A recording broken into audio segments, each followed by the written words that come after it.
já iniciamos a gravação da aula. Nossa aula de hoje, ela vai tratar de alguns assuntos referentes à estrutura do balanço patrimonial. Vai ser um pouco mais curta, tá? Ela é um pouquinho mais curta, então logo, logo vocês já vão estar liberados, beleza? Prometo ser breve também. Então já vamos iniciar para a gente não perder tempo. Gostei, pessoal, dos vídeos, tá bom? Ficou muito legal. É uma medida que eu até quero adotar agora, então, para quando a gente retornar no presencial. Vocês vão fazer os seminários em casa e mandar para o professor o vídeo só. Eu achei muito legal e facilita, né, o nosso trabalho. Não consegui assistir todos 100% ainda, por isso que eu não lancei a nota, a pontuação, mas já tá faltam uns 2 ou 3 para poder concluir, tá bom? A totalidade aí.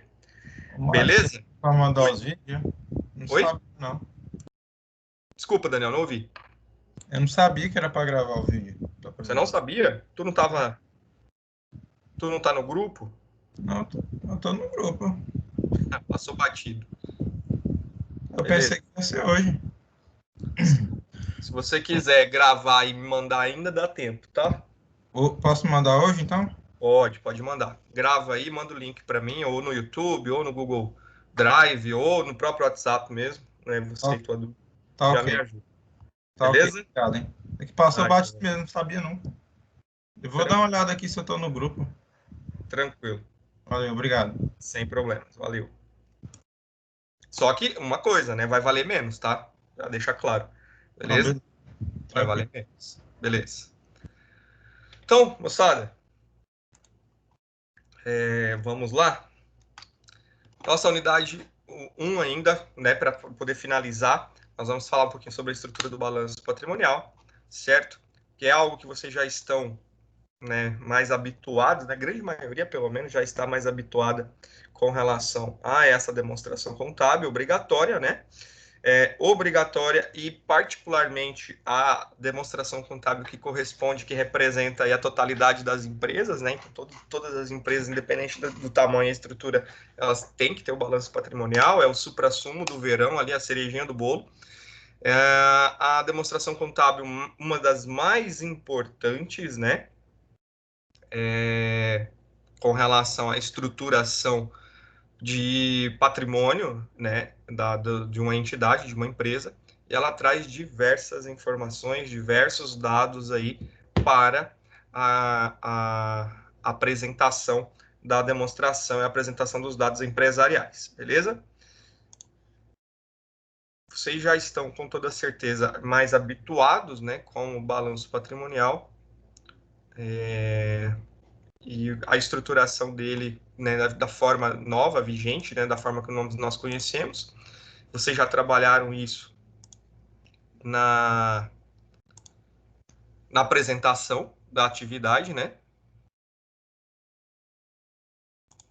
E já tem ali um determinado conhecimento, um certo conhecimento com relação a essa, né, a essa atividade com relação ao balanço patrimonial. Então, é um pouco mais tranquilo.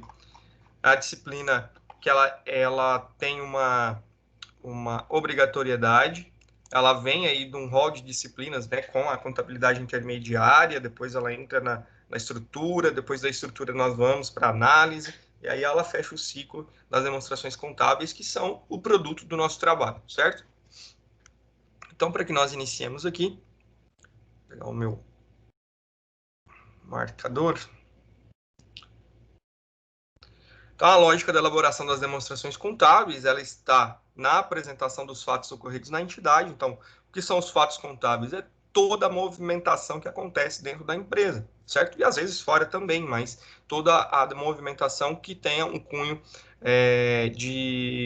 que utiliza-se aí, né, de dados e informações empresariais para que aconteça, né, esses fatos contábeis. E todo fato contábil ele deve ser registrado na empresa, ele deve ser registrado na contabilidade. Então, a obrigatoriedade da contabilidade se dá pelo fato de se ter ali os registros desses fatos contábeis acontecendo cotidianamente, certo? Então, é de extrema importância que o departamento contábil, né, que é a contabilidade da empresa, tenha ali em mãos, né, os documentos que correspondem, que são oriundos dessa movimentação, desses fatos que acontecem no dia a dia, no cotidiano da empresa, certo? Os fatos ocorridos na entidade de forma ordenada, com apresentação fidedigna, ok? Dessa forma, se formos imaginar o passo a passo da elaboração das demonstrações contábeis, nós vamos ter a seguinte ordem. O fato contábil acontece, né? A compra, a venda, a troca, a doação, a devolução, certo? Acontece, é registrado de forma correta, fidedigna, com a conformidade no documento comprobatório. Então, o documento comprobatório, ele é algo que faz com que se tenha relação entre o fato contábil e o lançamento contábil. Ele é o meio que corresponde, que traz as informações referentes aos lançamentos. Que quais informações são essas? Precisa de ter data, débito, crédito, histórico e valor. Né? Então, pelo menos 5 dados, 5 informações. E que documentos comprobatórios são esses? Pode ser a nota fiscal, pode ser o recibo fiscal, pode ser nota promissória, boleto, contrato, diversos documentos podem ser utilizados como documentos comprobatórios para fatos contábeis, ok? Aí, professor, mas existe aí algumas especificações que diz que tem que ser apenas a nota fiscal ou um cupom fiscal que seja reconhecido, o NFCE, enfim. Sim, para finalidade fiscal, correto? Mas para registro contábil, todo e qualquer documento que tenha, né, que corresponda ao fato contábil e que tenha pelo menos os 5 critérios para lançamento, ele já é considerado um documento comprobatório, tá? Então, um recibo, uma promissória, um boleto que tenha as informações, pode ser também um contrato, certo? Então, todos esses documentos comprobatórios, eles podem ser utilizados para o registro do fato contábil, ok? Aí, quando entra na área fiscal, aí já tem algumas especificidades, né? Para finalidade de tributação, precisa de ter um documento que seja legal, né? Que seja fiscal, aí já tem algumas particularidades que é pertinente à área fiscal propriamente dita. Mas com relação ao fato contábil, todo fato contábil ele tem que gerar um produto, e esse produto é o documento comprobatório, e esse documento ele deve ser lançado, deve ser registrado, né, dentro do sistema de contabilidade que vai corresponder ao fato que aconteceu anteriormente, ok? Seguindo-se da competência, certo? Então, a gente precisa seguir o critério, o princípio de competência através do lançamento contábil. Então, o lançamento contábil ele tem que ser realizado seguindo as normas e regras do princípio da competência, que é o lançamento de acordo com as datas, né, e os prazos estipulados do acontecimento contábil, e que deve seguir o método das partidas dobradas também. Então, qual é o método das partidas dobradas? Para todo débito, há um crédito de igual valor, certo? Então, tem que ser aplicado pelo menos essas regrinhas aí para que um lançamento contábil, para que um registro, né, ocorrido com relação a um fato contábil seja fidedigno, ele seja de cunho a trazer informações corretas para a demonstração contábil que vai ser gerada após o encerramento dos lançamentos, certo? Os lançamentos são feitos conforme os livros fiscais, né, que pode ser o livro diário, o livro razão, e o encerramento do exercício social serão publicadas as demonstrações contábeis, certo? Então, as demonstrações contábeis, elas vão ser geradas no findar ali do exercício social da empresa, da entidade, correto? Só um momentinho que tem um prof pedindo socorro.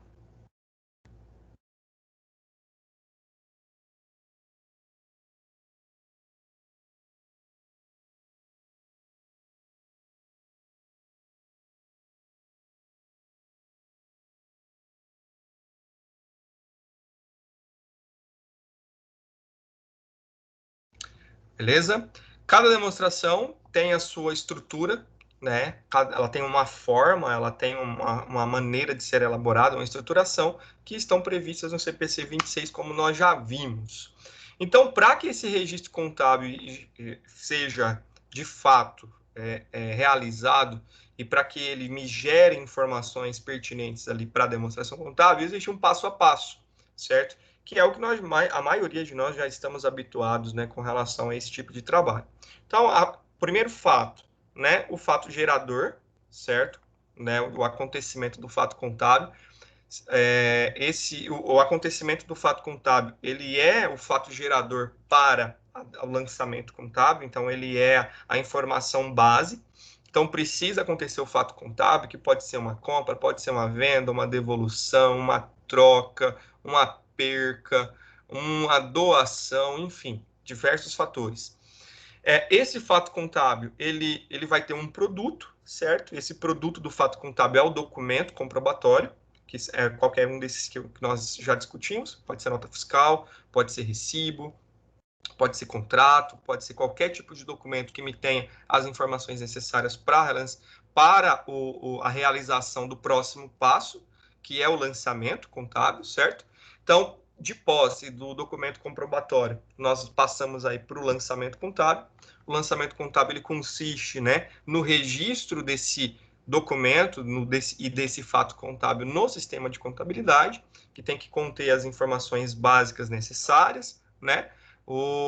A data, o débito, o crédito, o valor e o histórico desse acontecimento desse lançamento. E esses lançamentos, eles originam os livros contábeis. Esses livros contábeis, mais conhecidos por nós como livro diário e livro razão, que são os livros de acompanhamento, né, são relatórios chamados de livros contábeis, que vão trazer informações pertinentes a esses lançamentos. Um aluno perguntou na turma de segunda-feira se os livros contábeis seriam demonstrações contábeis. Não, eles não são demonstrações contábeis, eles são relatórios gerenciais, certo? Então, um livro contábil, né, um livro diário, um livro razão, eles são documentos, eles são relatórios, né, que trazem informações gerenciais. Então, eu consigo ter uma análise, fazer uma análise ter uma visão analítica, né, ali dos fatos e acontecimentos contábeis através desses livros. Então, ao invés de eu entrar no sistema e analisar lançamento por lançamento, eu posso fazer ali uma verificação, uma conferência, uma conciliação através do livro diário ou do livro razão das contas contábeis que são utilizadas nos lançamentos, certo? E com, né, o procedimento de conciliação, de análise, de verificação desses lançamentos, eu chego num resultado maior, que é o produto da contabilidade, né? Que são as demonstrações contábeis. Então, ali nós temos balanço, DRE, DFC, então todas as demonstrações que são oriundas de todo o trabalho, né? De toda a execução da área contábil com relação aos fatos que geram as informações contábeis, tá? Então, o processo é iniciado lá no fato gerador, lá no fato contábil, e ele segue uma escada, né, uma cadeia de produção, digamos assim, para chegar no documento contábil através das demonstrações. E essas demonstrações elas vão trazer informações que são pertinentes à estruturação da empresa, à estruturação patrimonial, à estruturação financeira também.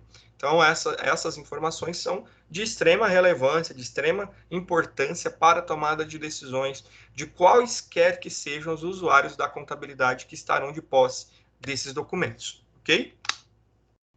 Então, o balanço patrimonial ele faz parte de um conjunto completo das demonstrações, certo? E apresenta a posição patrimonial e também a posição financeira da entidade, com ênfase principalmente na parte patrimonial, ok? Ele encerra a sequência de procedimentos contábeis iniciados pela escrituração e apresenta de forma ordenada três componentes importantes da empresa, né? O ativo, o passivo e o patrimônio líquido. E esses elementos são descritos no CPC 00R2. CPC 00 é a estrutura base da contabilidade, né? É o CPC de estruturação base. Então, o balanço patrimonial ele vai trazer informação principalmente a patrimonial, mas também existem algumas informações financeiras que podem ser extraídas dele, e a informação patrimonial extraída ali dos lançamentos, dos registros e fatos contábeis que vão estruturar, que vão montar uma estrutura, né, dentro do relatório contábil que vai trazer esse tipo de informação.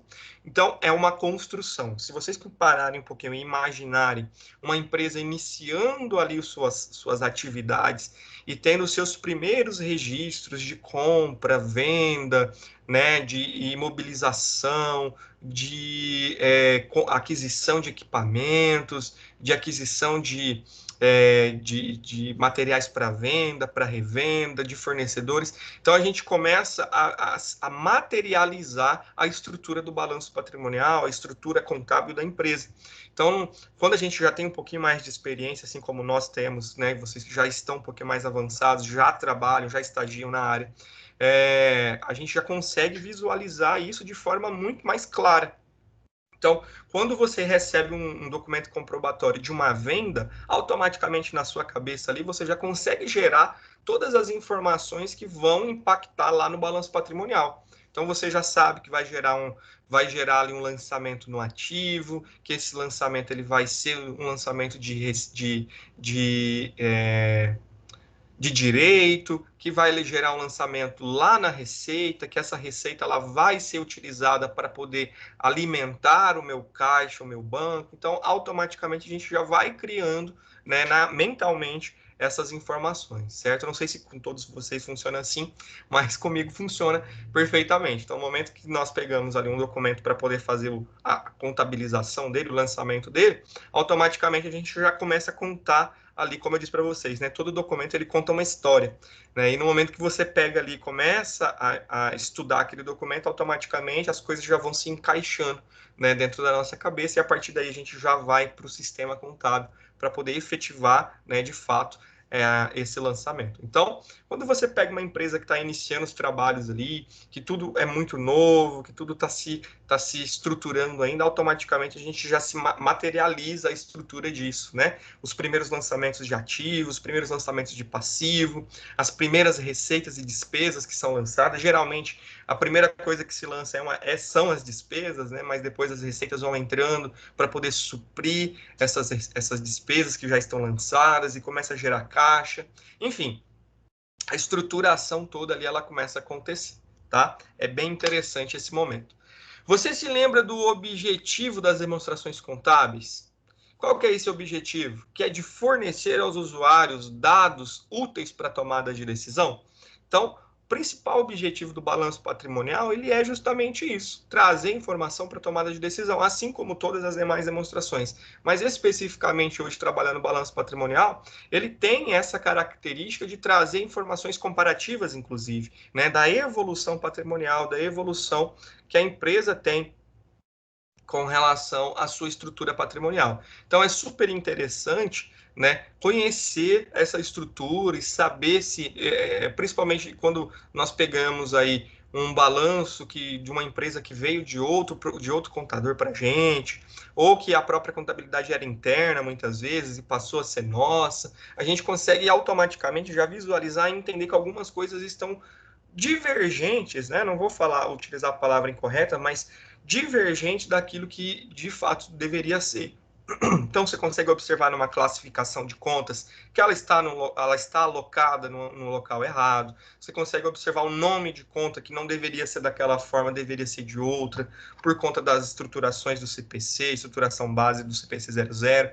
Então, existem diversas possibilidades, né, de análise com relação a uma demonstração contábil, né? E aí, quando a gente entra na seara de analisar a questão patrimonial propriamente dita, a gente vai observar ali a evolução patrimonial. Então, vocês ainda vão ter, provavelmente, disciplina de análise, né? Então, nós vamos observar ali análise horizontal, análise vertical do balanço patrimonial, que tipo de informação que ela traz para a gente. Geralmente, a análise horizontal e vertical, ela traz informação de crescimento ou não da estrutura patrimonial da empresa, que ela vai comparar períodos, certo? Então, é muito interessante e é muito real essa necessidade de se ter um balanço patrimonial bem elaborado, tá? Então, o balanço patrimonial faz parte das demonstrações contábeis que ajudam o usuário nesse aspecto. Qual é o aspecto? O aspecto de tomar decisão. Isso ocorre porque o BP apresenta a posição patrimonial financeira da entidade. No que se refere à forma como o balanço pode ser apresentado, temos o formato de duas colunas justapostas, certo? Que é a estrutura que nós já habitualmente conhecemos, onde as colunas são dispostas na horizontal ou na coluna sobrepostas, geralmente, né, apresentadas na vertical. Então, essa estrutura que nós conhecemos em T, certo, do balanço patrimonial, ela pode ser utilizada nos documentos, nos relatórios contábeis. Mas a maioria dos contadores utilizam ele em forma de relatório, tá? Em forma de relatório mesmo. Então, eu tenho ativo, corrido, passivo, corrido, PL, corrido, contas de resultado corrido. Então, essa é a maneira mais usual atualmente, tá? Então, dificilmente a gente vai pegar um documento, um balanço patrimonial aí, em que a configuração do sistema, ela tá para gerar ele em T ainda. Ativo de um lado, passivo do outro, e o PL aqui embaixo do passivo, nessa estrutura que nós conhecemos para meios pedagógicos, certo? Então, é bem comum, não que seja errado, tá? Mas é bem comum utilizar nessa estruturação aqui.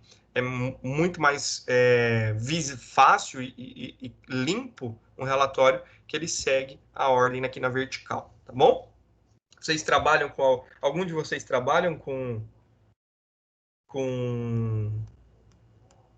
algum relatório contábil na estruturação de T? Alguém trabalha ou já viu, pelo menos?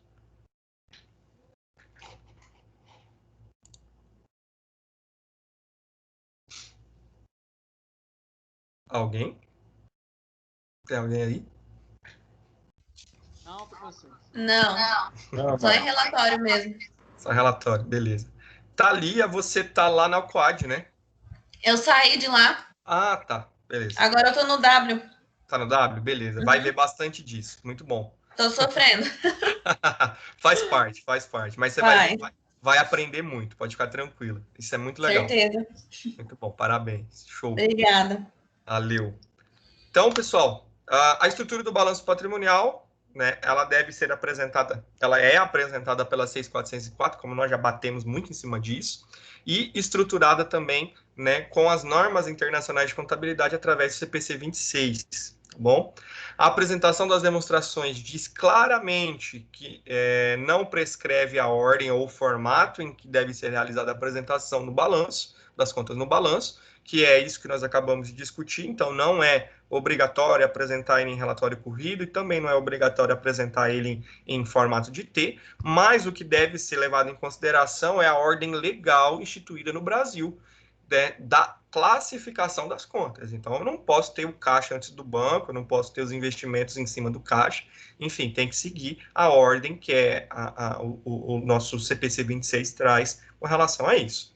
O artigo 178 da 6.404 descreve que a estrutura do balanço patrimonial tem o seguinte grupo de contas: ativo circulante, ativo não circulante, passivo circulante, passivo não circulante, patrimônio líquido, certo? Essa regra, ela é vigente. O ativo não circulante ainda tem uma subdivisão, que ele é realizável a longo prazo, investimentos, imobilizado e também o grupo de intangível. E também o grupo de ativo biológico, né, que nós na nossa região, que é bem mais comum de se ter. Além disso, essa lei também diz que as contas devem ser classificadas segundo os elementos do patrimônio que elas são registradas, certo? De acordo com a situação patrimonial, com o lançamento, agrupadas de modo a facilitar o conhecimento e análise financeira da companhia, né? A gente vai ver mais adiante do que se refere a essa informação, que é nesse próximo tópico aqui, que elas devem ser dispostas ou organizadas pela ordem decrescente, certo? De grau de liquidez, ok? No ativo, e decrescente de grau de exigibilidade no passivo. O que isso significa? Que no meu ativo, a conta que tem maior grau de liquidez, ela vem primeiro, certo? E no meu passivo, a conta que tem maior grau de exigibilidade, ou seja, o que eu tenho que pagar primeiro, ele vem no início, certo? Então, por isso que lá no ativo nós temos a conta de caixa, né, o grupo de disponibilidades e a conta de caixa como a primeira conta, geralmente, e no passivo nós temos o grupo de fornecedores ali, que são geralmente as primeiras contas a serem apresentadas. Por quê? Porque elas têm o maior, né, a conta de caixa é o maior grau de liquidez. Então, o que é liquidez? É a conta que se transforma em recurso corrente primeiro. O caixa, ele é esse exemplo. Abriu a gaveta ali, coloquei o dinheiro na mão do cara, então a liquidez é imediata. E no passivo, o grau de exigibilidade. Então, o que é exigível primeiro? Então, o que foi exigível, mais exigível no grau ali do passivo, é a conta que tem apresentação na sua primeira ordem ali no passivo. Ao fazer isso, a entidade organiza o ativo com os itens que se tornam engenheiro primeiro e o passivo com as obrigações que vencem primeiro. Conforme o artigo 176, ao final de cada exercício social, certo? Nós já discutimos sobre exercício social, que ele geralmente corresponde a um prazo de 360 dias, 12 meses, e que em alguns casos ele também pode ser alterado, tá? Então não é uma regra ter 360 dias ou ter 12 meses. A diretoria da empresa deverá elaborar com base na escrituração mercantil da companhia, ou seja, com base na sua escrituração contábil, certo? Das compras, vendas e operações dela, o balanço patrimonial. Então, ela é obrigada a apresentar. As informações do balanço devem ser publicadas, no caso das SAs, nós estamos falando aqui das 6.404, devem ser publicadas com adição dos valores das demonstrações do exercício anterior. Isso aqui é uma regra, é uma ordem, é uma lei que determina que eu apresento o balanço patrimonial de 2019 e os dados de 2018 apresentados também. Isso é regra. É muito difícil encontrar alguma empresa que vai apresentar aí 2 anos, 3 anos, 4 anos essa ordem, tá? Geralmente, né, porque a lei ela especifica claramente que deve ser o exercício anterior, mas pode acontecer de ter ali outros exercícios também, 2 exercícios ou 3 exercícios anteriores, a fim de comparação e critério de análise, ok? Além disso, a entidade precisa evidenciar separadamente o que se refere à controlada, à coligada também, e o que foi consolidado, certo? Então, controladas e coligadas é uma disciplina, vocês vão ter uma disciplina especificamente, ou já tiveram, não sei, com relação a falar sobre coligadas, controladas e consolidadas, certo? Que são empresas do mesmo grupo econômico, só que são empresas diferentes, distintas, com outro CNPJ, mas que fazem parte também da empresa como se fosse matriz e filial. Nessa disciplina também vocês estudam como que funciona o lançamento de matriz e filial também, que é um pouquinho diferente de consolidada, controlada, certo? Então, quando eu tenho esse tipo de empresa, além de apresentar os dados da empresa mãe, da empresa matriz, ou da empresa controladora, no caso das controladas, eu tenho que apresentar também as informações da empresa controlada, da empresa filial e também apresentar isso de forma consolidada. Como que funciona? Eu tenho uma empresa que ela é matriz e eu tenho uma filial dela, certo? Então, eu tenho uma matriz aqui em Tangará e uma filial lá em Sapezal. Então, eu elaboro as demonstrações contábeis da matriz, elaboro as demonstrações contábeis da filial e as demonstrações da matriz têm que ter consolidado todas as informações da filial juntas, tá? Então, eu tenho que ter essas 3 informações, esses 3 balanços ali à disposição para análise. Posso fazer a análise do grupo econômico junto, certo? Da matriz e filial junto. Posso fazer também as análises das empresas separadamente. Ok? Isso é muito importante, isso é extremamente rico de informações para tomada de decisão, se a empresa ela deve manter essa operação, se ela deve expandir a operação ou não, tá? Alguém já viu, pessoal, essa informação de coligada, controlada, ou já trabalhou com matriz e filial com relação a isso? Ou é algo completamente novo para vocês? Eu já trabalhei com matriz e filial. Já? Já. Eu tenho até receio de dizer o nome. Eu também. Até choro. Eu sei qual é. Senhor, Oi. a empresa que eu estou, no caso, ela tem outra empresa que ela é do mesmo grupo econômico, mas só que são 2 empresas diferentes. Uma é a revenda e a outra é a prestadora de serviços. Certo. Mas o dono, assim, o proprietário é o mesmo. Certo. Acho que é um exemplo, né, de uma coligada. Não, depende, o Gustavo, depende. Porque assim, pode ser que eu seja dono de 2 empresas, certo? E as empresas elas não têm relação nenhuma em comum, tá? Caracteriza grupo econômico por conta de ser o mesmo dono, ok? Mesmo proprietário, mesmo sócio, acionista ali. mas pelo fato de só se ter o proprietário em comum, não significa que ela é uma controlada, tá? Controlada é quando ela tem a participação, né? Ou ela, por exemplo, assim, ela tem ações ou cota de capital da empresa dentro dela, certo? Então, por exemplo, eu tenho a empresa A, que ela tem participação dentro da empresa B. Então, parte do capital da empresa B é da empresa A, certo? Então, ela controla, ela é como se fosse dona daquela empresa ali. São assuntos um pouquinho mais específicos que vocês vão ver mais adiante, que eu acho que é lá na contabilidade avançada que vocês vão ter esse conteúdo. De que forma que contabiliza e tudo mais. Ele é bem mais técnico mesmo, bem mais aprofundado.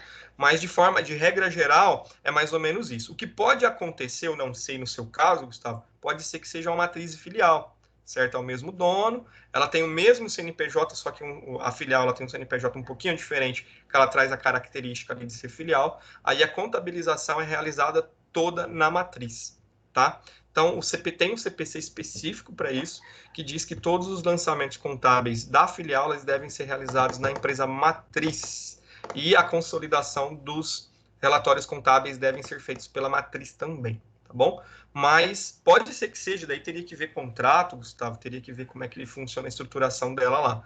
Mas, geralmente, quando é assim, né, eu tenho ali a revenda dos equipamentos e tem a prestação de serviço, geralmente é a mesma empresa, com frentes diferentes, né, com ações diferentes, ou geralmente é a mesma empresa, só que com matriz e filial. Tá? Geralmente funciona dessa forma. Tá? Ah, entendi. Geralmente, mas aí para ter certeza teria que ver contrato, ver como é que ela tá regularizada, formalizada, né? Mas é bem isso mesmo. Inclusive, na segunda-feira que eu dei aula para a turma do segundo semestre dessa disciplina, eu apresentei um exemplo de balanço patrimonial que eu tenho aqui, que ele é dessa empresa aí, Gisele, certo? De muito tempo atrás ainda, eu acho que eu trabalhei lá na outra faculdade, que eu eu solicitei da diretoria lá esse balanço, mas assim, tirei todas as informações de nomes, de clientes, fornecedores, né? Só deixei a estrutura mesmo para que eles visualizassem. Mas é bem interessante. Eu vou até abrir para vocês aqui. Saudades. Sei não, eu acho que não. Não Vou sei, até, saudades. vou até ver se eu acho ela aqui, peraí. Eu já mostro para vocês. Os meninos do segundo semestre e quarto semestre ficaram felizes de ter visto o balanço, porque eles nunca viram um balanço com tanta informação, né? Sempre é esses da faculdade, né? Que a gente vê nos livros e tudo. Ficaram deslumbrados com o balanço. Peraí, deixa eu só localizar ele aqui. Quando eles começarem a mexer com isso, eles não vão ficar felizes mais. Não, não vão. Vão chorar. Vão Sim. chorar. Acredito, eu tenho certeza disso. Principalmente se pegar uma dessa daqui que tem matriz filial, que você até, na verdade, assim, demorei mais ou menos uns meses para poder entender como que contabiliza, né? Eu acho que foi lá, na época que eu trabalhava no escritório, eu acho que foi a primeira empresa que teve matriz filial. Então, assim, ninguém tinha tanta experiência, então você tinha que ler, tive que estudar, tive que aprender como é que faz. Então, aqui tá na tela. Oi? Por mais que seja complicado e tudo, mas eu falo assim que não sente saudade, mas hoje eu acredito que foi o lugar, a empresa assim que me fez crescer demais. Nossa Senhora, a minha visão profissional hoje mudou, tipo, 100%. E não foi só contigo, não, tá? Eu também passei por essa mesma experiência que você tá falando aí. Que é assim, até então a gente era café com leite, né? A partir do momento que você pega uma bomba assim, grande mesmo, que tem. Aqui, pessoal, olha, tá na tela aí. Isso aqui são dados de 2016 e 2017, né? Olha o total do ativo dela aqui, certo? Então, assim, é muita informação, é muita coisa. E eu também confesso que eu também aprendi muito. Foi coisa assim de arrancar os cabelos da cabeça, de ficar louco, de ir parar no hospital por conta de estresse, por conta dessa empresa em específico. Mas assim, foi onde que eu aprendi muita coisa. Por quê? Tinha que ler muito. Você passou por essa experiência, Gisele. Você tem que ler muito, você tem que pesquisar muito, você tem que entender muito. Cada lançamento é uma pesquisa, porque qualquer coisinha que tu faz, né, ela já era diferente. E para acabar de completar, essa empresa em específico, ela ainda trabalha contabilidade por centro de custos. Então, ela tem vários centros de custos, que além do lançamento, tem que fazer rateio. Né? É isso, Gisele, ainda ou não é mais? Ainda é, Ainda é. mas não é mais minha filha, não. Abandonei. Ok. Eu Mas trabalhei com isso na Alcoad. você fez isso? Nossa, assim. É horrível. E ainda era obra em andamento, tinha muito centro de curso, porque lá tem muitas áreas. Só que eu também aprendi muita coisa. É isso que eu ia te falar, né? Assim, no primeiro momento você fica doido, né? Mas depois que tu começa a entender, você começa a pesquisar, a ler, né, as leis, as regras para poder fazer a contabilização, aí você acaba aprendendo muita coisa. Nessa empresa aqui, foi bem na época que eu peguei, que foi implantado o centro de custo. Então, eu tive que criar o centro de custo, eu tive que ver de que forma. Acredito que depois que eu saí, quem pegou deve ter melhorado muito, né? Deve ter se reestruturado e feito muita coisa interessante com essa empresa, né? Porque assim, quem foi descobrindo as coisas foi comigo. Então, acabou, pode ter tido muita coisa ali que estava divergente e tudo mais, mas acredito que foi um divisor de águas, assim como a Gisele falou, é um divisor de águas mesmo. Então, há um profissional antes e um profissional depois, né, dessa coisa, porque você vê muita coisa diferente. Ela tem uma movimentação muito grande, ela tem muitas, que nem você falou, Thalia, tem bastante centro de custo, tem muita coisa acontecendo ao mesmo tempo. Então, para você entender tudo, né, para você processar tudo, e para mim, por um lado, foi bom, porque eu comecei junto com a construção, né? Então, eu peguei do topo até o final. Aí, no final, eu abandonei. De fato, tu teve um privilégio aí, porque quando você inicia, aquilo que eu disse no começo da aula, quando você pega uma empresa para começar, é tudo novo, então você acaba, né, criando do seu jeito. Né? Agora, quando você já pega um processo em andamento, aí você tem que redescobrir tudo, você tem que... Por isso estou sofrendo agora, que daí eu peguei um totalmente já avançado e bastante movimentação. Isso mesmo. Aí até você se adaptar, né? Até você entender como é que primeira, uma coisa que eu te dou de dica é muito legal é você conhecer a empresa. Isso ajuda muito. Né? Enquanto a gente está ali dentro, por exemplo, você aqui especificamente que trabalha, Gisele que trabalha, eu acho que o Danilo também trabalha em escritório. A maioria dos meninos trabalha em escritório aqui, não trabalha dentro da empresa, né? A partir do momento que a gente sai do escritório e vai lá na empresa e conhece a operação, muita coisa muda. Ajuda demais no nosso trabalho, tá? Ajuda muito. Porque às vezes tu recebe um documento ali, tu observa aquele documento e fala, caramba, né? Vou lançar, beleza.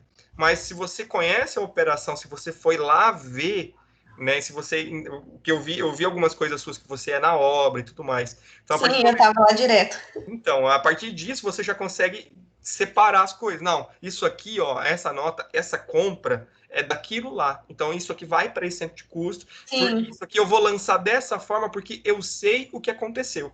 É diferente quando tu pega todo o movimento ali no final do mês e lança aquilo, né? Débito, crédito, é despesa, isso, aquilo. Você muitas vezes passa alguns detalhezinhos que você poderia ter lançado de forma diferente. Né? E conhecer a empresa lá, e ir lá passar pelo menos um meio período entendendo como funciona, é um diferencial muito importante, tá? Eu digo por experiência própria.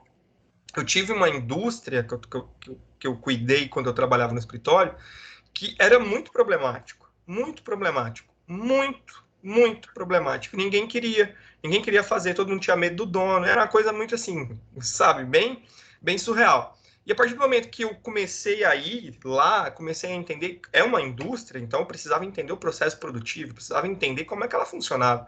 E a partir daí as coisas começaram a clarear e facilitou, assim, sabe, de forma fantástica o meu trabalho.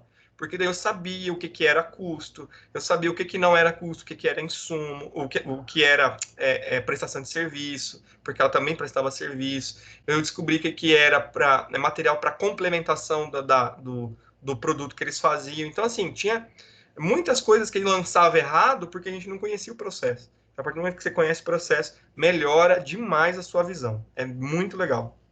Eu cheguei num momento assim, eu sofri bastante com a determinada empresa, pelo fato da movimentação ter sido muito grande e tudo me desgastou demais. Mas hoje, a pessoa que faz ela só fala bem assim, isso aqui, a nota de fulano é de qual centro de custo? Eu não preciso mais nem olhar a nota, eu já sei tudo de cor. Você já sabe? sei tudo de cor salteado já. Não, é muito legal. Ainda algumas coisas eu ainda lembro dela ainda, mas é bastante informação. Ela tinha filial, ia abrir outra filial. Então, assim, quando você acompanha o processo, é muito melhor, tá, gente? É muito melhor. Tem uma diferença gigante na qualidade do seu trabalho, né, com relação ao conhecimento da operação da empresa. Gustavo está no céu, ele está lá dentro da empresa, né? Então ele já sabe de tudo que acontece, ele já consegue ali ter um direcionamento. É muito mais fácil. Agora, quem está lá dentro do escritório de contabilidade e recebe uma vez por mês o documento, aí é um pouquinho mais complexo. Professor, Oi. Professor, mas eu vou dizer que o escritório que cuida ali da KIMAG, o contador ele fica o dia inteiro no Skype. Ele pergunta as coisas, ele pergunta, mas o que você usa esse centro de custos, o que é isso, o que é aquilo, e a gente vai se entendendo. E ele mesmo disse que muita coisa que ele fazia quando ele pegou a empresa não é mais a mesma. Justamente. A partir do momento que ele começou a conhecer de fato, acompanhar mais de perto, né, facilitou. Na verdade, assim, gente, contabilidade é fantástica, né? Contabilidade é uma ciência não exata, então a gente consegue mudar todo dia, a gente consegue melhorar os processos, né? Por isso que é importante ter esse conhecimento de prática, esse conhecimento de demonstração contábil, porque a demonstração contábil, ela tem, gente, um extremo teor de qualidade de informação que pode, de dois extremos, levar a empresa ao céu ou levar a empresa ao inferno. Então, assim, é muito interessante. Então, muitas das vezes, lógico, eu acredito, existe a preocupação gigante com a parte fiscal, porque de fato é um grande gargalo no nosso país, né? Principalmente no nosso país com relação à carga tributária, né? Mas a gente percebe que existe muita preocupação apenas com a carga tributária, com a parte fiscal, e se esquece muitas vezes da parte de gestão. Então, às vezes eu consigo melhorar meus indicadores trabalhando lá o fiscal, claro, né, com a parte de elisão fiscal ali, redução de tributos, estudos com relação a isso, mas se nós tivermos um olhar mais analítico, mais clínico com relação às demonstrações, com relação ao resultado da empresa de fato, isso melhora demais a qualidade da empresa, melhora demais os indicadores. Então, precisa ter sim essa análise, essa visão de que informação contábil ela precisa ser rápida, ela precisa trazer informação verdadeira, ela precisa ser praticamente diária. Livre diário, livre razão, ele tem que ser analisado cotidianamente pelo gestor da empresa. Então, quando tem a contabilidade efetiva, né, que você consegue ali manter um padrão de lançamentos praticamente diários, o gestor da empresa ele tem que analisar diário e razão todo dia. Tem que observar todo dia, porque dá tempo dele corrigir. O balanço patrimonial ele é extremamente importante, mas só que o balanço patrimonial só vai ser realizado, entregue, no final do exercício. Então, muita coisa já foi, muita vaca já foi para o brejo, já foi muito boi com a corda, até chegar no final do exercício social. Então, é importante também utilizar os relatórios gerenciais para poder tomar decisão, tá? Especificamente, nós trabalhamos nessa disciplina a estruturação das demonstrações, mas eu sempre trago em paralelo a isso a importância do relatório gerencial. Razão, diário, entradas e saídas, é super importante a gente ter esse cuidado também. Beleza? Mas até a parte da gente, tipo, quanto profissional e tudo, se a gente entender o movimento do nosso cliente e a gente pegar e fazer uma certa amizade com ele, né, passar a confiança, porque a gente sabe que é uma responsabilidade muito grande você tá ali dentro de um escritório e tudo mais. Não que não seja, todo lugar a gente tem uma responsabilidade muito grande, mas quando a gente começa a analisar o movimento do nosso cliente, a gente consegue ver, identificar coisas e passar dicas para eles que facilita até no meio ali deles, do processo, do trabalho, na questão de, desde a movimentação, de como ele deve agir com tal fornecedor, essas coisas. Isso mesmo, Gisele, justamente. E quando você tem essa parceria, é melhor ainda, né? A gente sempre fala, né, que o contador ele tem que ser a amante do empresário, né? Tem que dormir com o telefone grudado, tem que estar o tempo todo junto ali. Por quê? É o principal aliado no processo de desenvolvimento da empresa, né, gente? Então, essa questão de dar as dicas aí é extremamente importante. Eu me lembro, na época que eu trabalhava com escritório ainda, era com relação a isso, o quanto de dica, o quanto de informação. Inclusive, a empresa até implantou um sistema de financeiro e gerencial, eu não sei se ainda usam lá, já tem 2 anos já que eu saí de escritório, meu Deus, é muito tempo, passa muito rápido. E eles utilizavam um sistema que era integrado lá na contabilidade. Então, todo o lançamento financeiro que eles faziam, toda qualquer coisa que eles faziam na empresa, era integrado lá na contabilidade, assim, era de acesso. Então, toda dúvida que tinha, entrava lá e já visualizava, conseguia conciliar, ver a conciliação bancária da empresa, feita pela empresa, para poder comparar com a conciliação bancária feita no escritório. Então, era bem interessante. E isso tudo é de acordo com o quê? Com parceria, né?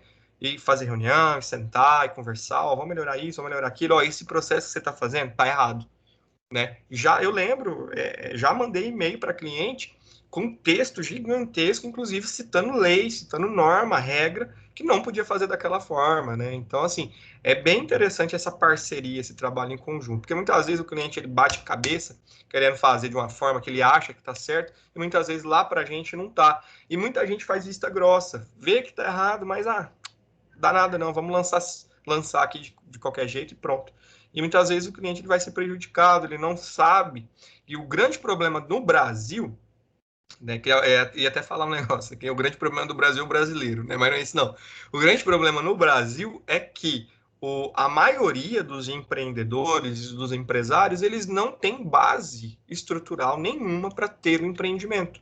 Então, esse conhecimento que nós adquirimos na academia, aqui na faculdade, eles não têm nem o básico. Grande maioria deles não tem nem o básico.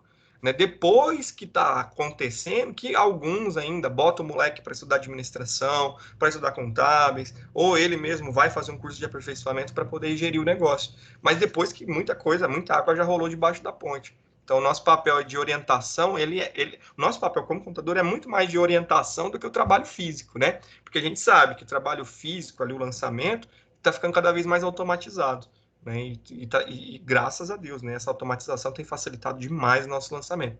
E imagina a nossa vida alguns anos atrás, em que nós tínhamos que registrar no diário e no razão na mão, na caneta, né? No punho. Então, quanto melhorou e quanto facilitou. Então, é bem interessante mesmo esse diálogo. E assim, a gente também tem que pegar e trazer um pouco da nossa realidade para a realidade do nosso cliente, né? Hoje, quando eu entro em contato com meus clientes, eu converso com eles como se fossem grandes amigos. Antes de eu conversar com eles, eu fico pensando, eu falo, se eu falar isso para fulano, ele vai entender? Eu fico pensando, tipo, a Gisele pessoa, não a Gisele acadêmica, de contabilidade, essas coisas. Quase contador, entendo. Às vezes eu posso falar para ele bem assim, não faz isso de tal forma. Eu vou entender, mas é porque eu vivo aquilo. Meu cliente não vive aquilo, ele não sabe como é que funciona. Muitas vezes a maioria das vezes, né, ele não tem entendimento nenhum daquilo que está acontecendo, operacionalização, né? Muitas vezes o cara ele é extremamente saf, extremamente entendido no ramo dele, né? Em vendas, no atendimento, né? Na prestação de serviço dele ali, mas a parte de processos ali, né? A parte administrativa, financeira, o cara não entende bolinhas nenhuma. Então é muito interessante esse diálogo mesmo, essa parceria. Isso facilita demais o trabalho. Certo? Muito bem.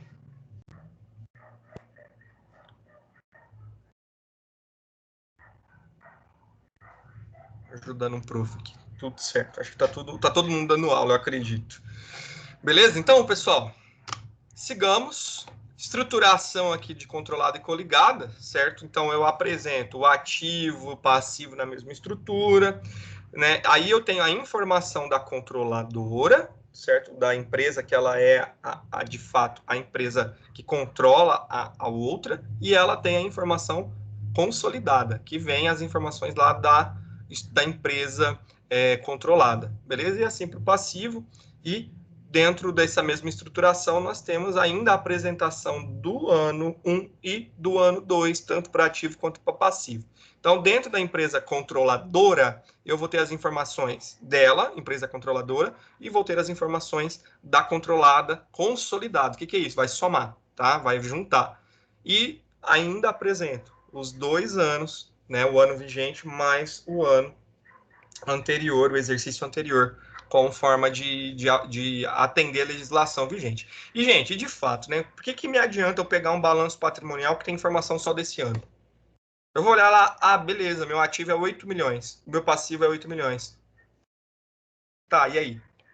Se eu tenho, por exemplo, o ano passado, o ano passado era 5, esse ano é 8. Ó, tive uma evolução, bacana. Onde tá? O que aconteceu? Aí eu vou correr o olho ali, vou entender. Aumentou isso, aumentou aquilo. Esse aumento aqui foi por conta que eu comprei imobilizado. Então, ó, esse crescimento aí de 3 milhões está no imobilizado. Então, a gente consegue entender, visualizar. Conforme a gente vai criando um pouquinho mais de experiência, a gente vai analisando um pouquinho mais, a gente já vai tendo essas respostas na ponta da língua. A gente bate o olho num balanço ali e fala, caramba, olha, teve uma evolução muito interessante. O que aconteceu? E você começa a dar uma olhada, caramba, beleza, ele está com aqui, ó, um financiamento a longo prazo, está lançado lá no passivo não circulante, é por isso que onerou bastante o passivo dele, por isso que segurou. Então, assim, tem várias coisas que a gente já consegue observar ali e entender. Mas para isso eu preciso de ter período comparativo. Como é que eu vou comparar o Gustavo e o Danilo comparar o Gustavo com o Danilo se eu não vejo o Danilo, certo? Se eu não conheço o Danilo. Então, para fazer a comparação, eu tenho que ter pelo menos 2 fatores ali para poder fazer essa análise. Isso a gente aplica em estatística, a gente aplica em qualquer tipo de coisa, né? Na parte de experimentação, na parte agrícola, na parte financeira, a gente precisa ter um modo comparador, senão não tem como a gente fazer a análise, beleza? O artigo 178 diz que no balanço as contas serão classificadas segundo o seu elemento patrimonial, certo? E agrupadas de modo a facilitar o conhecimento e a análise da situação financeira dessa empresa. No ativo, as contas serão dispostas em ordem decrescente de grau de liquidez e os elementos registrados nelas e os seguintes grupos: ativo circulante, ativo não circulante, que é composto por ativo realizável a longo prazo, investimentos, imobilizado e o intangível, beleza? Então, aqui um pedacinho da lei que trata especificamente do nosso ativo. O artigo ainda descreve que no passivo as contas serão classificadas nos seguintes grupos: passivo circulante, passivo não circulante e o PL. O PL também vai estar ali na mesma estruturação do passivo. E o PL, o patrimônio líquido, ainda deve ser dividido em capital social, reservas de capital, que daí eu posso ter reserva de capital, reserva de contingência, reserva para desastres naturais, reserva legal, reserva estatutária, isso também está lá na lei. Ajuste de avaliação patrimonial, então, para fazer a avaliação patrimonial, deve ter algum tipo de ajuste para mais ou para menos, eu também registro isso lá no nosso PL. Isso é um assunto que vocês vão ver especificamente lá na contabilidade avançada. Reservas de lucros, tá? Essa reserva de lucros ainda tem algumas especificações. E ações em tesouraria e prejuízos acumulados, ok? Então, aquela conta de lucros acumulados a distribuir não é tão mais usual, tá bom? Então, aí, quando tem um lucro acumulado a distribuir, a gente não usa mais essa nomenclatura, a gente usa aqui reserva de lucros, beleza? Era bem comum, bem clássico mesmo, ter lá lucros acumulados a distribuir. Então, isso cai e a gente utiliza reserva de lucros, ok? Fica aí legalzinho com a lei. E a prejuízos acumulados também, beleza?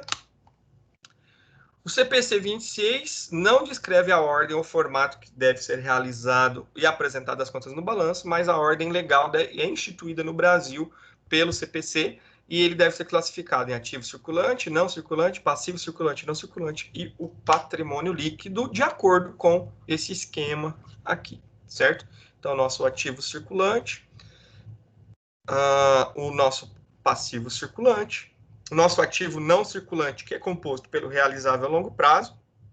O que é isso? Após 360 dias, ou após 12 meses, ou após o exercício social, que tem o grupo de investimento, imobilizado e intangível. E dentro do nosso passivo circulante, o não circulante e o PL no final. Lembrando que ativo tem que ser igual a passivo mais PL. Se for diferente, deu perca na missão. Beleza? E é uma delícia quando tu vai fechar um balanço e não bate, né? É um desespero, Deus nos acuda e vamos que vamos. O item 54 do CPC 26 apresenta uma série de contas que devem constar no balanço patrimonial da entidade. Então, são contas que têm que estar ali descritas no nosso balanço, correto? Então, nós temos ali caixa, equivalente de caixa, clientes e outros recebíveis, estoques, ativo biológico, certo? Ativo biológico é todo e qualquer ativo vivo, tá? Boi, vaca, carneiro, né? Aves, plantações ou espécies vegetais, então tudo é ativo biológico. O imobilizado, o intangível, contas a pagar, provisões, obrigações financeiras e capital integralizado e as reservas também, ok?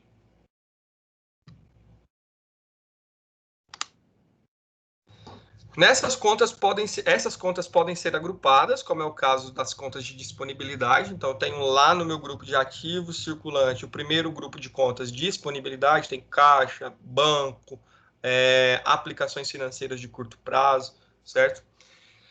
E a norma menciona também que as contas adicionais são permitidas no balanço patrimonial, mas a entidade deve utilizar cabeçalhos e subtotais para manter o entendimento, né, das posições financeiras patrimoniais da entidade. Mas, em termos genéricos, outras ou diversas não são permitidos, tá bom? Então, a gente ainda vê, observa em alguns balanços patrimoniais outras contas, outros recebíveis diversos, ou fornecedores diversos, ou outras contas, né, não identificadas, que eu já vi uma dessas, né? Outras contas não identificadas, isso aí é de matar. Então, assim, são as contas que nós temos que ter, são contas obrigatórias, e eu posso, né, como é uma ciência não exata, eu posso acrescentar contas ali de acordo com a necessidade que a minha empresa tem, certo? Desde que essas contas elas tenham grupos, né, classificações, lá 1.2.3, e que o subtotal dessas contas seja, né, totalizado ali no meu grupo, ok? Assim como acontece com as contas obrigatórias, beleza? Ainda tem uma característica nesse relatório, os realizáveis após o término do exercício seguinte, como duplicatas a receber com mais de 12 meses e direitos de pessoas em operações não usuais, que é o caso dos empréstimos a diretores. Então, tudo que tiver ali dentro desse período, eu devo fazer o lançamento no não circulante, certo? O realizável a longo prazo, que é o não circulante, que vai trazer informações posteriores aos 12 meses ou aos 360 dias do período social, certo? No ativo não circulante, o investimento, né, estão os bens de renda, entre eles participações permanentes em outras sociedades. Então, se eu tenho participação em outra empresa, está ali no meu investimento. Os imóveis que não sejam para utilização da empresa, né? Então, terrenos ali que é com a finalidade de venda futura, né, para agregar valor à empresa, ele é um investimento. Então, se eu não estou usando investimento, se eu estou usando é imobilizado. E os que são classificados no ativo não circulante imobilizado precisam, além do uso na produção de seus serviços, né, ser também utilizados por mais de um período. Nos imobilizados, os bens têm a forma física. Os que não têm forma física são classificados como intangível, no caso de direitos autorais, filmes, softwares, livros, marcas e patentes, enfim. Elementos e elaboração do balanço patrimonial. Então, segundo o CPC 00R2, a estrutura, né, contábil, a estruturação base contábil, no item 4.1, diz que os elementos de escrituração contábil são definidos como ativos, passivos, patrimônio líquido, que refere à posição financeira, a posição financeira da entidade, e receitas e despesas, que refletem o desempenho, isso aqui tá errado, tá, gente? Refletem a informação patrimonial, beleza? Esquece que eu disse aqui, isso aqui é patrimonial. E receitas e despesas que reflete aí o desempenho financeiro da empresa, ok?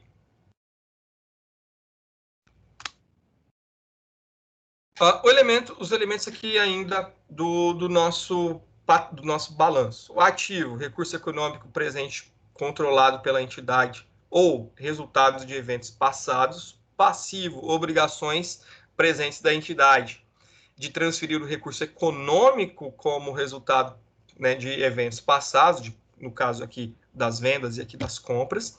E o patrimônio líquido, que é a participação residual dos ativos da entidade após a dedução dos passivos. Então, o que sobrou vai lá para o patrimônio líquido em forma de resultado, ok? Elementos do ativo, certo? São dispostos em ordem crescente de liquidez, conforme a Lei 6.404 CPC 26, e traz 4 critérios para a organização do balanço, certo? Então, o nosso ativo circulante, nessa estruturação aqui nós temos disponibilidades, clientes e ativos biológicos.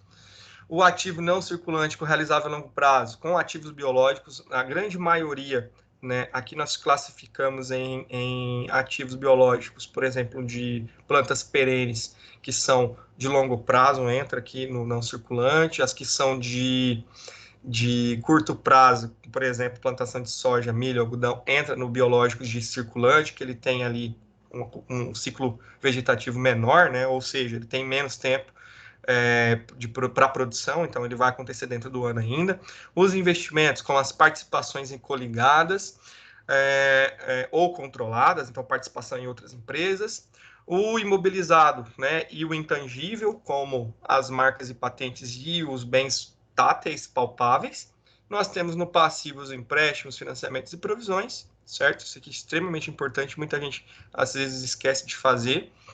Passivos não circulante com as provisões de longo prazo e no capital social nosso, no PL, quer dizer, o nosso capital social, as nossas reservas e os nossos reservas de capital e as nossas reservas de lucros que ficam ali ainda em posse da empresa para exercícios futuros, ok? CPC 26 traz um conceito que faz com que a gente entenda isso, certo? Que o ativo circulante e não circulante e será considerado circulante o quê? O que é considerado circulante? Espera que seja realizado ou pretende-se que isso seja realizado, vendido, consumido, certo? Esse recurso dentro do ciclo operacional da empresa, certo? Dentro do período contábil.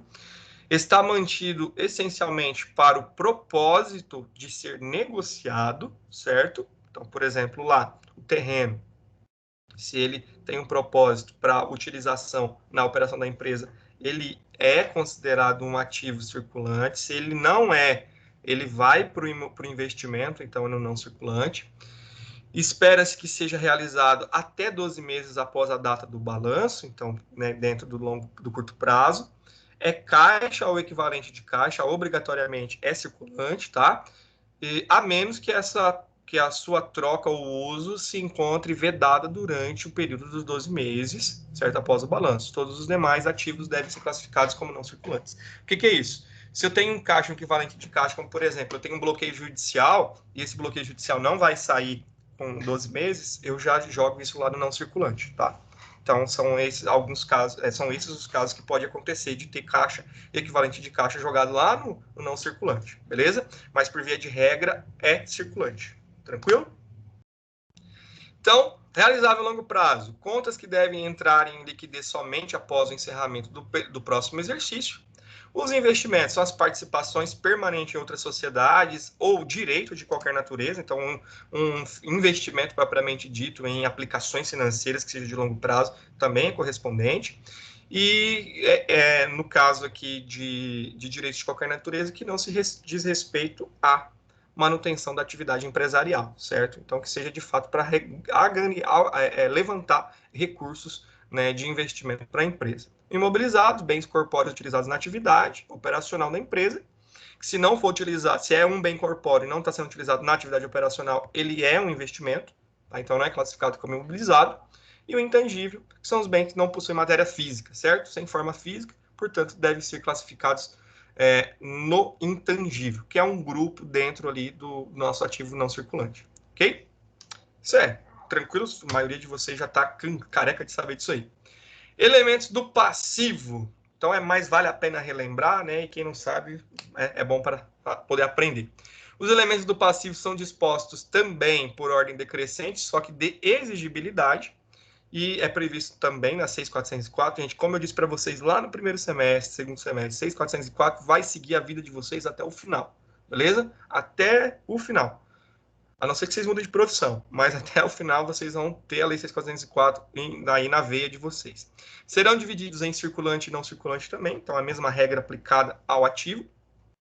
E assim como aconteceu com o ativo, o passivo também tem as suas características e para ser classificado como circulante ele deve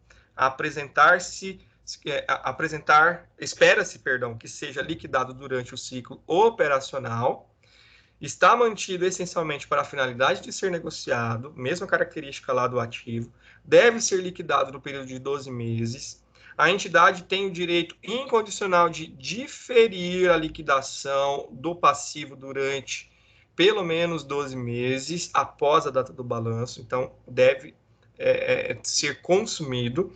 Todos os outros passivos devem ser classificados como não circulante. Então, quem não atende essas 4 regras aqui é não circulante, obrigatoriamente. E os elementos do nosso patrimônio líquido, se vocês perceberem, eu estou dando 2 aulas em uma, tá? Então, nós tínhamos a aula da estrutura do balanço e a aula dos elementos, né, do balanço. Então, já foi feita essa junção que facilita demais o entendimento. Como é algo que vocês já estão mais habituados, a gente só troca uma ideia, bate um papo e traz os conceitos. Então, o patrimônio líquido é a participação residual dos ativos das entidades após a dedução dos passivos. Então, os meus ativos menos os meus passivos me dão o meu patrimônio líquido. Somado a ele está o nosso capital social também, não pode se esquecer. E as contas do PL são capital social, que é a primeira, né? Está aqui. Reserva de capital, reserva de lucro, ajuste de avaliação patrimonial, no caso quando há avaliação patrimonial, ações em tesouraria e prejuízos acumulados. Se vocês observarem, não tem a conta de lucros acumulados, tá? Só tem reserva de lucros. Então, prejuízo acumulado. Então, eu posso ter, pessoal, reserva de lucro e posso ter prejuízo acumulado ao mesmo tempo? Oi, pode falar. Danilo, essa conta de ajuste de avaliação, no caso, ela pode ser redutora ou pode somar? Ela pode ser tanto conta redutora quanto não, tá? Então, por exemplo, eu fiz um ajuste de avaliação patrimonial e essa avaliação ela foi negativa, certo? Eu tive uma redução, aí ela entra como redutora do patrimônio. Beleza? Beleza. Foi exatamente a mesma pergunta que fizeram na aula de segunda. Inclusive, os próximos slides falam de contas redutoras, tá? Beleza. E, pessoal, a pergunta, posso ter conta de prejuízo e conta de reserva de lucros ao mesmo tempo? No balanço, no mesmo exercício? O que vocês acham? Eu acho que não. Achou certo. Tem o meu irmão fala que quem acha não sabe. Mas nesse caso aí, você está certíssimo, tá? Pessoal, eu não posso ter reserva de lucro tendo prejuízo acumulado, tá bom? Primeiro eu tenho que liquidar o prejuízo, fazer a compensação de lucro com prejuízo e depois reservar ou distribuir, beleza? Então, existe uma regra, inclusive na distribuição de lucros. Eu só posso distribuir lucro desde que a empresa ela não tenha prejuízo acumulado e desde que a empresa não tenha dívida com a União, tá? Com tributos, né? Não só com a União, mas que ela não tenha dívida com tributos. Se ela tiver dívida com tributo, ela não pode distribuir resultado para sócio, beleza? Só se fizer parcelamento. Fez o parcelamento, saiu da dívida lá da União, do Estado, do município, aí ela já pode fazer distribuição. Mas enquanto ela deve, ela tem certidão negativa, ela não pode fazer distribuição. Isso de forma legal, tá, pessoal? A gente sabe que acontece a torta direita aí comumente, mas legalmente isso não pode acontecer, beleza?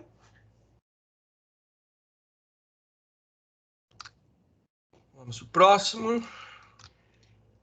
Tá, aqui explica o que é reserva de capital, né? São valores emitidos pela empresa não destinados ao aumento do capital, e sim para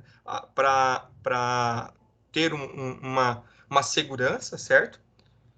E a reserva de lucro são valores retidos do lucro para destinação específica. Daí tem a especificidade. Reserva para cada tipo de situação. Ela fica retida na empresa ali e fica ali à disposição da empresa para poder fazer algum tipo de situação e até mesmo para fazer futuras distribuições, caso necessário. Capital social poderá ser formado com as contribuições em dinheiro ou em qualquer espécie de bens suscetíveis de avaliação em dinheiro. Então, não adianta dar uma Kombi velha lá para poder entrar como capital social, certo? Tem que ter, pelo menos, a transformação desse bem em dinheiro. E pode se dividir em capital subscrito, capital integralizado e capital a integralizar, né? Promessa, integralização e a integralizar, que ainda vai integralizar, beleza? Vocês têm esse conceito bem difundido, né, pessoal? Bem de boa, né? Sobre os capitais. Eu jamais vou esquecer de capital, jamais, porque eu tive uma professora na faculdade e ela trabalhava conosco com a disciplina de laboratório, lá de prática contábil. Na época, nós tínhamos quatro laboratórios, tá? E ela começou conosco, depois ela não estava mais, né, com essa disciplina, entrou o professor Claudemir, que vocês conhecem muito bem. O professor Claudemir, ele entrou no último laboratório, lá na época de gerar demonstração contábil para fazer o TCC, que na nossa época era um pouquinho diferente. A gente fazia laboratório 1, 2, 3, e o quarto laboratório a gente encerrava as demonstrações, gerava balanço, mandava a declaração, e ao mesmo tempo tinha uma disciplina chamada de estágio supervisionado. E nesse estágio supervisionado era o TCC. Então a gente tinha que pegar as informações da empresa que nós trabalhamos no laboratório e fazer uma análise horizontal e vertical de todos os indicadores possíveis, de todas as demonstrações contábeis e apresentar isso em forma de relatório e TCC, certo? Então, o Claudemir chegou na nossa turma, foi que a gente começou a gerar os balanços, aquela coisa toda, e ele observou. A professora não explicou para a gente qual era a diferença dos capitais, certo? Do que era subscrito, que tinha que fazer subscrição primeiro, depois integralização, certo? Então, foi ensinado para a gente a fazer o quê? Debitar o caixa e creditar o capital social direto.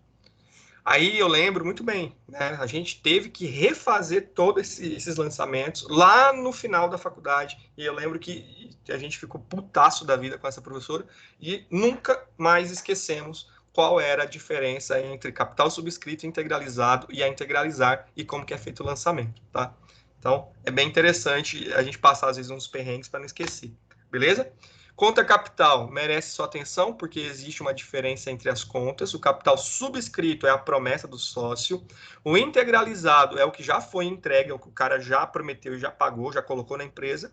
E o integralizar é o que foi prometido, mas ainda não foi entregue pelo sócio, certo? Por isso que ele é uma conta redutora do PL. O capital a integralizar, ele é conta redutora. Ele vai entrar lá diminuindo o patrimônio, ok? A conta de capital, inclusive. Contas redutoras. Então, contas redutoras, a maioria de vocês tem certeza que já conhece, né? Ela entra lá com a informação ou do menos, ou o menos entre parênteses, ou uma conta escrita em vermelho, né? Dependendo de algumas configurações de sistema aí, ela entra em vermelho. E ela tem natureza diferente da natureza do grupo de contas. Então, se eu estou no grupo do ativo, que é o grupo que é a natureza devedora, a conta redutora ela tem natureza credora. Se eu estou no passivo, que a conta é credora, que as contas são credoras, a conta redutora ela tem natureza devedora. Por quê? Porque elas são contas chamadas de contas retificadoras. Eu faço correções, certo? Muitas vezes nesses lançamentos, né? Nesses grupos de contas. O mais clássico de se explicar e de se interpretar são esses grupos de contas do ativo aqui, depreciação, amortização e exaustão. Então, eu compro um carro lá, custa 60 mil reais. Com o passar dos anos, a gente sabe que tem o desgaste natural, o desgaste da utilização do bem, e ele deprecia, porque ele é um bem tangível. Então, essa depreciação acumulada, ela entra como uma conta redutora da conta de imobilizado.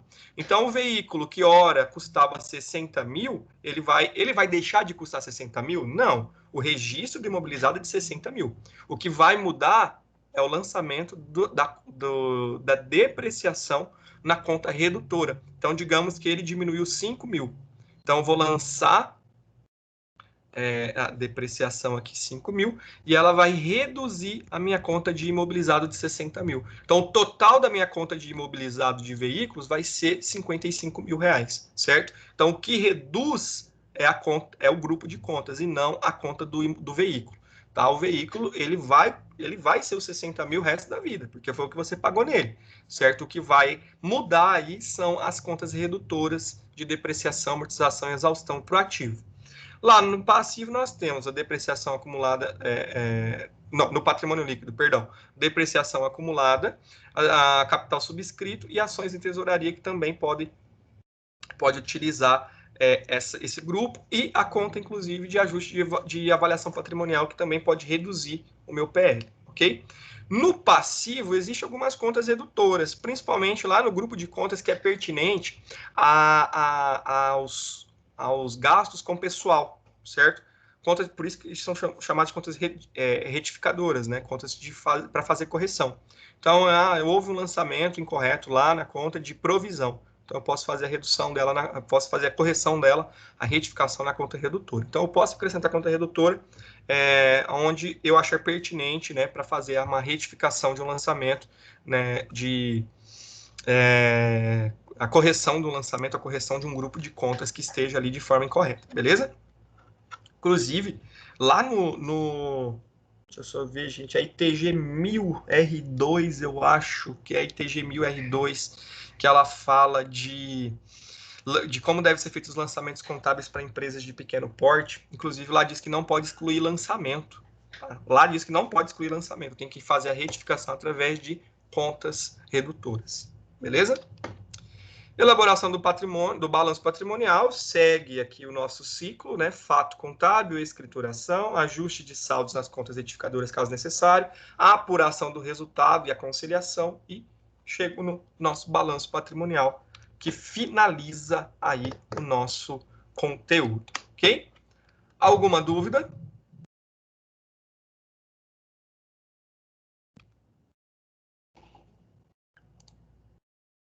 Tudo certo? No dia da prova, vou ter dúvida. Sossegado. No dia da prova você tem que responder todas. Beleza. Fica sossegado. Gente, tem uma atividade para vocês. Peraí, você falou beleza. Então, né? E tá gravado. Beleza. Vai nessa. Tá. Beleza, gente. Ó, bibliografia utilizada para essa aula. Tá? Caso vocês queiram fazer a consulta. Perdão, caso vocês queiram fazer a consulta. E tem uma atividade aqui que é uma situação problema, certo? E nessa situação problema são 3 etapas para vocês realizarem. É bem simples. Eu vou ler com vocês para facilitar a explicação, beleza? Uma empresa que é limitada do setor de logística desenvolveu uma solução de entregas e, com isso, teve um crescimento exponencial em pouco tempo. Em virtude dessa expansão, iniciou um processo para abrir o capital. O que é isso? Ela vai ser transformada em SA. Não demorou muito tempo para que um investidor de grande relevância mostrasse o interesse em fazer investimento nessa empresa, mas sem antes levantar as informações sobre a entidade. Mas não sem levantar as informações. E o que ele fez? Ele pediu para o dono da empresa, né, para o diretor da empresa, as informações da mesa, certo? E mandou com a solicitação para o contador, né, o dono da empresa mandou a solicitação para o contador para que ele entregasse as demonstrações contábeis, né, para apresentar esse investidor, esse possível investidor. Então ele falou: caro contador, precisamos enviar para o investidor as demonstrações contábeis publicadas com as respectivas notas explicativas, de forma a apresentar as demonstrações contábeis que estão em conformidade com as normas internacionais. Quando recebeu esse comunicado, o contador achou estranho, porque nunca publicou a demonstração contábil dessa empresa. Por que ele nunca publicou? Porque ela era uma limitada. Também nunca fez notas explicativas, porque nunca foi pedido. Além disso, não sabia que o investidor queria dizer com o termo demonstrações em conformidade com as normas internacionais da contabilidade, certo? Ele não sabia o que era isso aí. Acho que ele meio que fugiu da aula. E como não ia perder tempo com o contador, enviou ao cliente o balanço e a demonstração de resultado que já tinha ali pronto. Ao receber essa demonstração, o investidor disse que estava faltando informações e que aquelas informações eram informações que estavam erradas, alegando que, já que a empresa era uma sociedade anônima, ela teria que apresentar o conjunto completo de demonstrações de acordo com as normas internacionais e, além disso, informou que o balanço deveria apresentar uma estrutura atualizada, conforme a 11.638 e a 11.941. Então, ele apresentou uma estrutura de balanço que não era condizente com o que nós usamos, porque o enviado não apresentava classificação de ativo e passivo circulante e não circulante. Estava bem atrasadinho ali. Foi nessa hora que você foi contratado para corrigir e atualizar as demonstrações contábeis. E nessa atividade você vai fazer o quê? Primeira etapa. Vocês vão pegar ali, pode ser o Word, tá bom? Pode fazer isso direto no Word e me mandar depois, tá? Não precisa fazer no caderno. Apresentar quais as normas contábeis a entidade deverá seguir, já que ela vai se transformar num SA. Então, vocês vão colocar quais são as normas, as leis ou CPCs que essa empresa, a partir de agora, vai ter que seguir, tá? Eu lembro que isso tem até um quadro numa das minhas aulas mais atrás. Levantar qual é o conjunto das demonstrações contábeis que ele deve apresentar e qual que é a estrutura correta do balanço, beleza? Vou colocar ali. As demonstrações obrigatórias para essa empresa é fulano, ciclano, beltrano. A estrutura do balanço é essa, de acordo com a nova legislação. E a terceira, levantar, né, as notas explicativas obrigatórias e as facultativas. Né? O que deve ter nas notas obrigatórias e se precisa de ter nota facultativa, né? Ou informações a respeito das demonstrações contábeis que precisa ser apresentadas. Entendido? Então, vocês vão pegar um Word, vocês vão ler essa informação de novo, com mais tranquilidade, com mais calma, e vocês vão responder essas três, né, passar por essas três etapas aqui. Vocês vão dizer quais são as normas que precisam ser seguidas, já que ela vai virar um SA. Vocês vão falar quais são as demonstrações obrigatórias, estruturar o balanço de forma correta e levantar as notas explicativas que são obrigatórias, as informações que deve ter nessas notas explicativas obrigatórias da empresa. Beleza? Estamos entendidos? O que vocês vão fazer? Vocês vão fazer essa atividade, colocar no Word e mandar para o professor no e-mail até às 18h59 da nossa próxima semana, ok? 18h59 da próxima quinta-feira, antes da nossa aula iniciar. É o prazo para recebimento. Tranquilo? Ô, Márcio, é para mandar no seu e-mail mesmo ou daquele do portal? Não, e-mail, tá? Aí vocês vão seguir aquela mesma regra. Vocês vão colocar nome, certo? No assunto lá, assunto, nome, tracinho, EDC, que é a nossa disciplina, né? Estrutura das demonstrações contábeis e atividade, né? Balanço, tá? Ou só balanço. Então, vou até apagar de novo aqui para poder ficar claro como o dia. Eu já entendi, tá? Não, beleza, mas só para deixar claro. No assunto, vocês vão colocar o nome de vocês, nome da disciplina, pode abreviar, usar EDC e balanço, tá? Por quê? Porque daí fica fácil para eu localizar, né, pela pesquisa. Eu digito EDC lá, ou balanço, eu já sei quem mandou a atividade. Beleza? Então, vocês podem mandar a atividade aí até semana que vem. Tranquilo, pessoal? Tranquilo? Tranquilo, professor. Tranquilo. Tudo certo. Muito obrigado. Márcio, qual que é o seu e-mail que você está usando? Tá, eu vou É mandar aquele lá. Márcio Rizon, né? É marcio.rison@croton.com.br. Eu vou mandar lá no grupo para poder facilitar, beleza? Não, beleza. Tranquilo. Valeu. Gente, muito obrigado. Como eu prometi para vocês, hoje a aula seria um pouquinho mais justa, mais rápida, tá bom? Agradeço a participação de vocês, tá? Espero que estejam todos bem, tenham todos aí um excelente final de semana e qualquer coisa eu estou à disposição, tá bom? Muito obrigado. Vou finalizar a gravação agora e daqui a pouco eu deixo ela, eu vou fazer o download dela e durante a semana eu já deixo lá disponível. Obrigado, gente. Valeu. Valeu, Márcio. Boa noite. Boa noite. O que tá desconhecido aí é eu, tá? O Rafael. Ah, beleza, Rafael. Tá sossegado. Eu não Obrigado. tô conseguindo arrumar. Se você souber aí como arruma aí, se você mandar